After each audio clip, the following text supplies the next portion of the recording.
The people of Thebes would never forget this tragedy.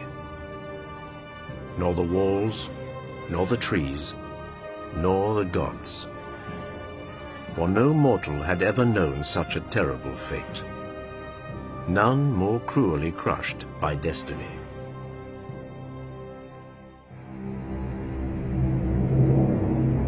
This is the story of Oedipus.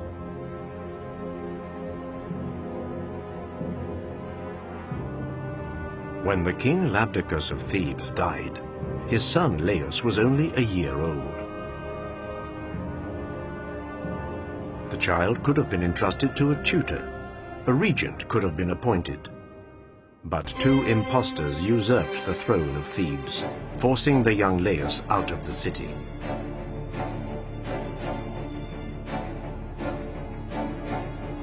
Laius found refuge in Elis, at the palace of King Pelops. 18 years would pass.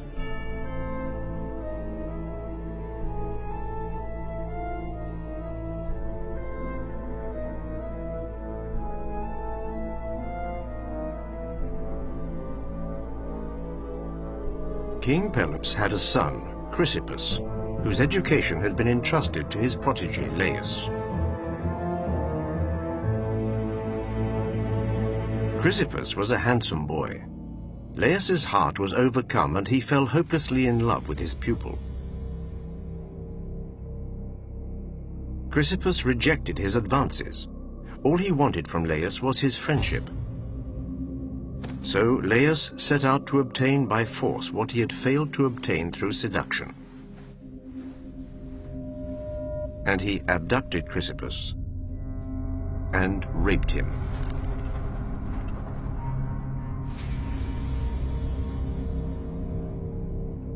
Not only did Laius violate the young boy's integrity, he also broke the sacred laws of hospitality, thus betraying the trust King Pelops had placed in him.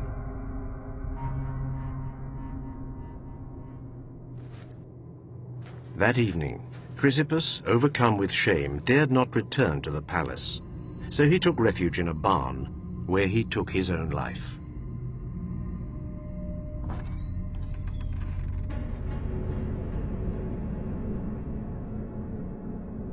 When King Pelops discovered his son's lifeless body, he called on the gods to punish Laius. And not only Laius, but all of his descendants, so that his lineage would not perpetuate and be wiped out forever.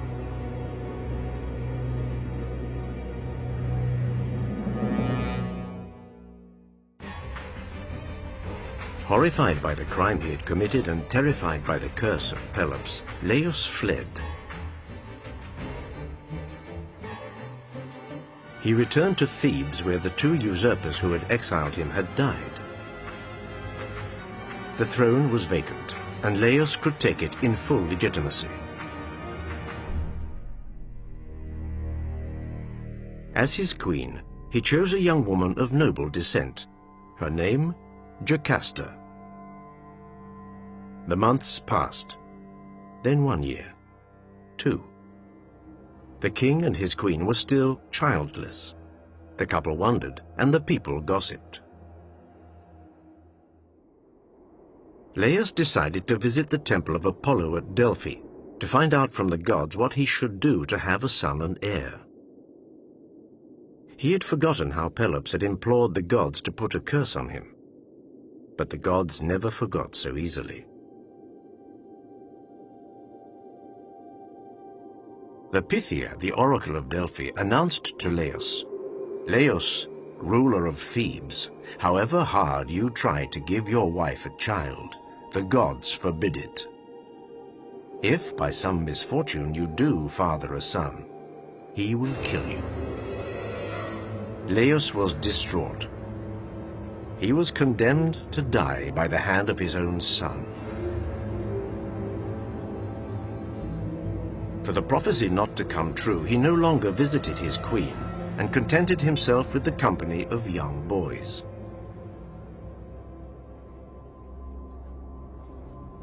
But one day, desire got the better of him.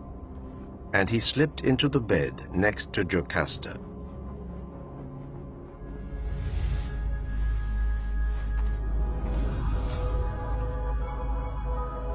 Nine months later, she bore a child, a son. It was then that the oracle's words came back to him. If by some misfortune you do father a son, he will kill you.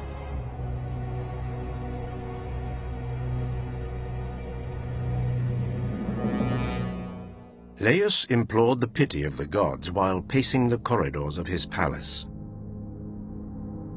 He sought a way out, a way of deflecting fate and ensuring the prophecy wouldn't come true. Could he kill his own son? No, that was unthinkable. The gods would double their wrath. Suddenly, an idea came to him. He summoned a shepherd and ordered him to take the newborn into the mountains and abandon him so that he would be devoured by wild beasts. To make sure the child couldn't escape, he commanded him to pierce his ankles with an iron rod to sever the tendons.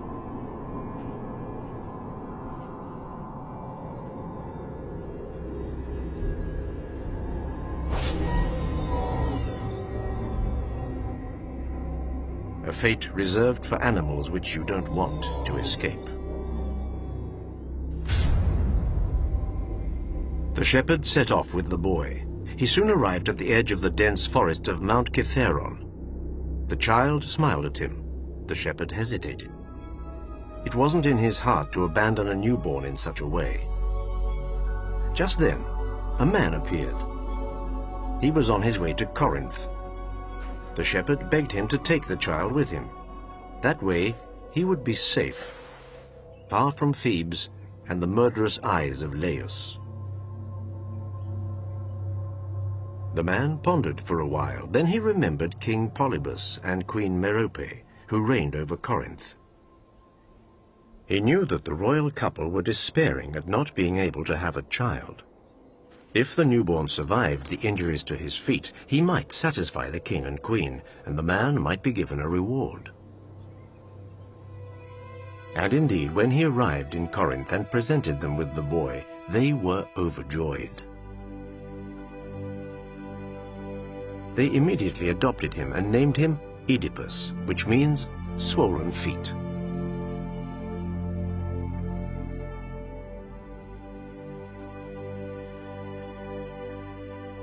So Oedipus was raised in Corinth, surrounded by the love and affection of those who had become his parents. As he grew, although he still walked with a slight limp, Oedipus drew the admiration of everybody. No one doubted that one day he would be a worthy successor to King Polybus. But one night during a grand banquet, one of the guests, drunk on wine, declared to the young Oedipus, "You know what? You're an illegitimate child." Illegitimate? A shocked Oedipus asked the gathering to tell him this was untrue, that he was indeed the natural-born son of Merope and Polybus. Nobody moved.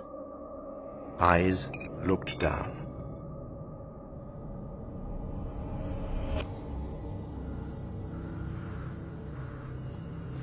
Oedipus rushed to his father and demanded the truth.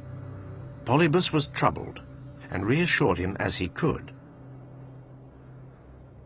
Oedipus truly was his son, whatever the conditions of his birth. But this imprecise explanation left the young man even more distraught. So be it. The gods will be able to tell me the truth.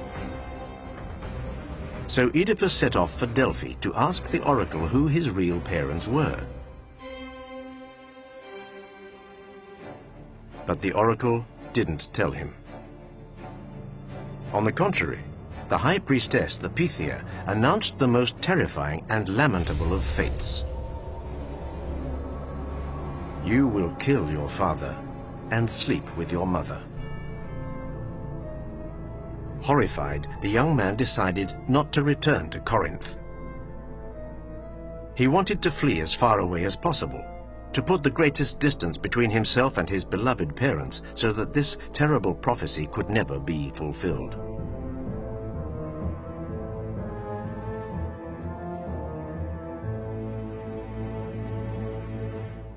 Escaping from this imposed fate became Oedipus's sole objective. He climbed on his chariot and set off. He wandered here and there, crossing villages, a ghostly silhouette, indifferent to everything. He had no more homeland, no country to call his own. He was nothing. One day, at a place where 3 roads to Delphi met, Oedipus encountered another chariot driven by an elderly man with a certain distinction. At his side was a servant. At this spot, the road was too narrow for the 2 chariots to pass face on. The impatient charioteer ordered Oedipus to give way. Before Oedipus had a chance to react, the man drove his chariot and team directly at him.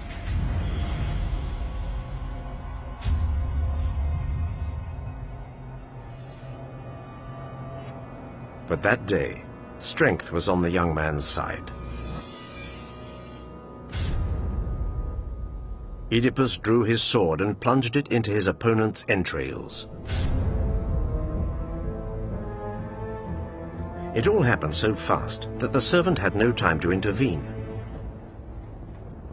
Fearing that he would be killed as well, he took flight. He ran and ran until he felt his lungs would burst, but didn't give up until he reached the walls of his city, Thebes. There, he dropped to his knees and announced the terrible news.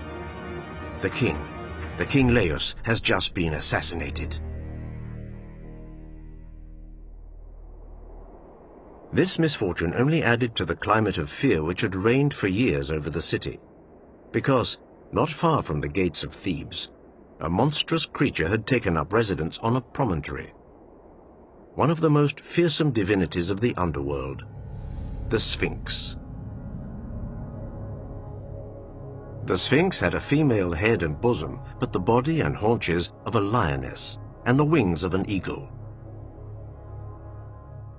She asked each traveler who happened by to solve a riddle, always the same one, and no one had ever solved it. So each one was devoured. Oedipus was still wandering the roads when he came across Thebes. He was shocked by the morbid atmosphere in the city. The citizens walked to and fro, their eyes dull and sad. He asked a passer-by why. The king is dead, he explained, and the regency has been entrusted to the queen's brother Creon. Creon had promised the hand of his sister Jocasta, and hence the throne, to any man who could free Thebes from the Sphinx's influence.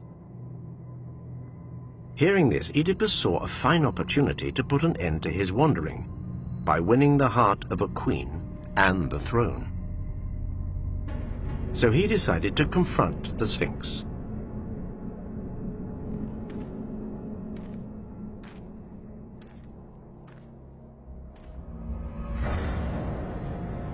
The creature was there. An ironic smile on her lips. Here was some new prey.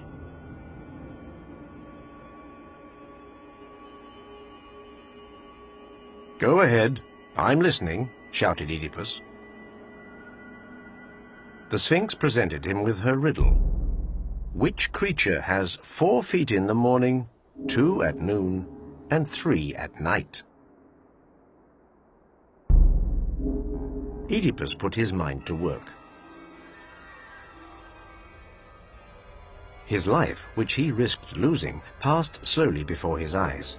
Then, without fear, Oedipus finally replied, "Man." An infant has 4 feet because he crawls with his knees and hands. As an adult, he has 2 feet because he walks upright. and old he has 3 because he walks with a cane. The Sphinx suddenly leapt into the air. Oedipus was sure that he saw sparks in her eyes. He had defeated her.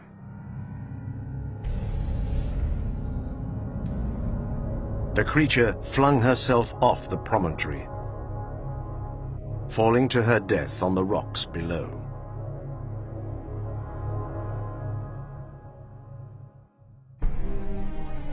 Oedipus was now Oedipus Rex, king of Thebes.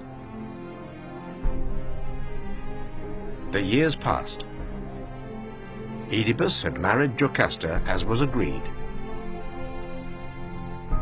She had borne him 4 children, 2 sons, Eteocles and Polynices, and 2 daughters, Antigone and Ismene.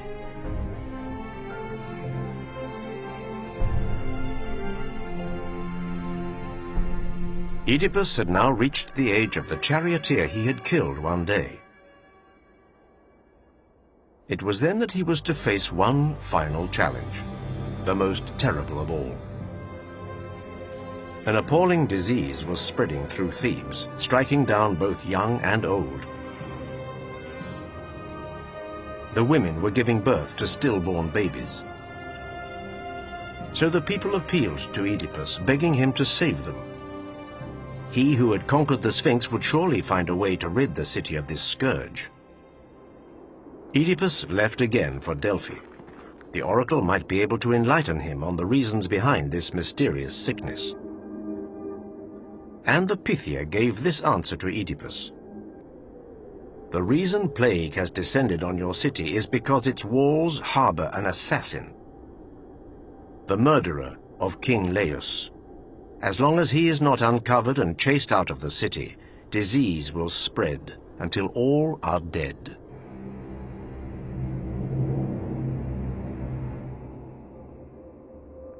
Oedipus knew he had to find the former king's assassin. He dispatched emissaries throughout Greece. In Thebes, houses were searched, people questioned, rewards promised. But nobody knew a thing. So Oedipus called on the famed blind prophet Tiresias. He who could understand birdsong would surely know the name of the guilty man. But Tiresias too claimed to know nothing. But in the way the prophet replied, Oedipus sensed that he wasn't telling the whole truth. He ordered him, insisted, threatened him, but in vain. Tiresias' stubbornness infuriated Oedipus. So Queen Jocasta decided to intervene. She recalled that on the day her husband was killed, he had been accompanied by a servant. He who broke the news to the city. Back then, he had given only one account of the event. Laius perished at the hands of young bandits on a narrow road at a crossing not far from Delphi. That was all. Oedipus's face drained of all color. The crossing, the narrow road near Delphi, he remembered only too well. But he soon felt reassured. The servant had spoken of bandits, whereas Oedipus had fought the old man alone, so it couldn't have been him. It was a mere coincidence, 2 very different events. Oedipus had to find King Laius' servant, but after so many years, how was that possible? He had vanished the day after the murder, and no one knew what had become of him. It was just then that a messenger arrived from Corinth, bringing bad tidings. King Polybus was dead. Polybus, the man whom Oedipus thought of as his father, the man he had fled for fear of one day becoming his involuntary assassin. Polybus had died peacefully and simply of old age. Oedipus was at first grief-stricken, but was soon overcome with relief. The oracle of Delphi, the prophecy that had haunted him all these years, it was finally untrue. He could no longer kill his father because his father was already dead. But his relief was short-lived. The messenger went on. King Oedipus, the death of Polybus frees me of the oath I swore to him, and I can at last speak the truth. Polybus and Merope are not your parents.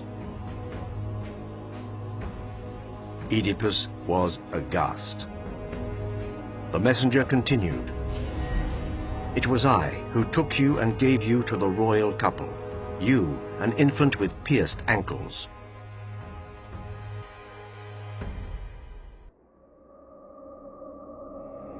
With a trembling voice, Oedipus asked,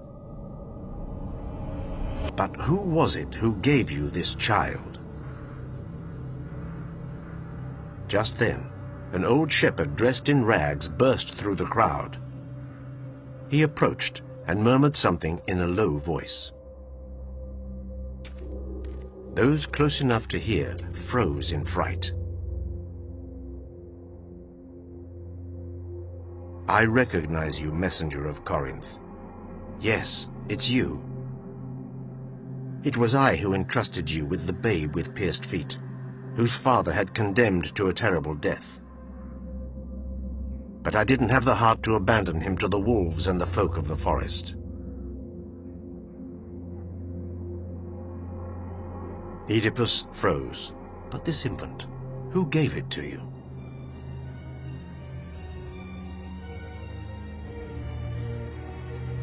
The old shepherd looked at Oedipus with his weary eyes and muttered, "The child was the son of King Laius and Queen Jocasta."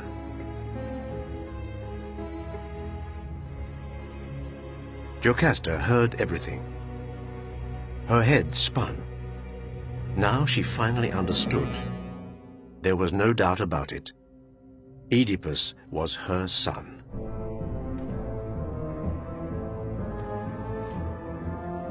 She rushed from the throne room.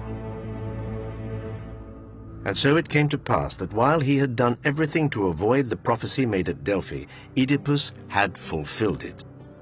The unfortunate son had indeed killed his father and married his own mother. Oedipus turned to Jocasta, but she had gone. Filled with dread, he rushed to the palace and entered the room of the queen. There was Jocasta, dead, swinging, a rope around her neck. His heart broken and his soul destroyed, Oedipus ripped the golden pins which fastened his mother's robes. And expressing all the anger, violence, wrath, and cruelty of an executioner, he screamed out,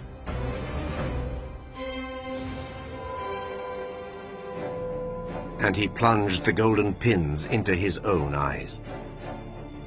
That way he would never see day or night or men again.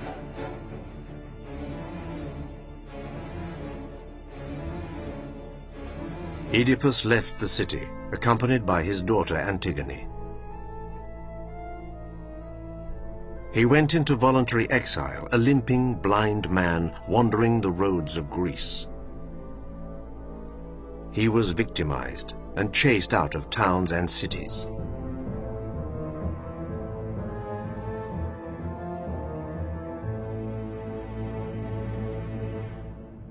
But was Oedipus guilty? Yes, he had killed his own father, but he had no idea of their relationship and had killed him in self-defense.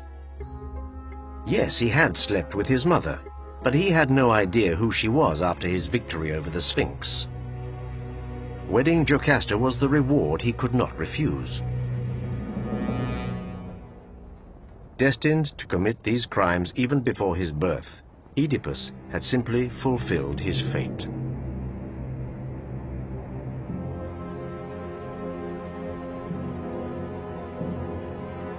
Nothing could have prevented this, except death. and the more he fought against his fate, the more he brought about its fulfillment.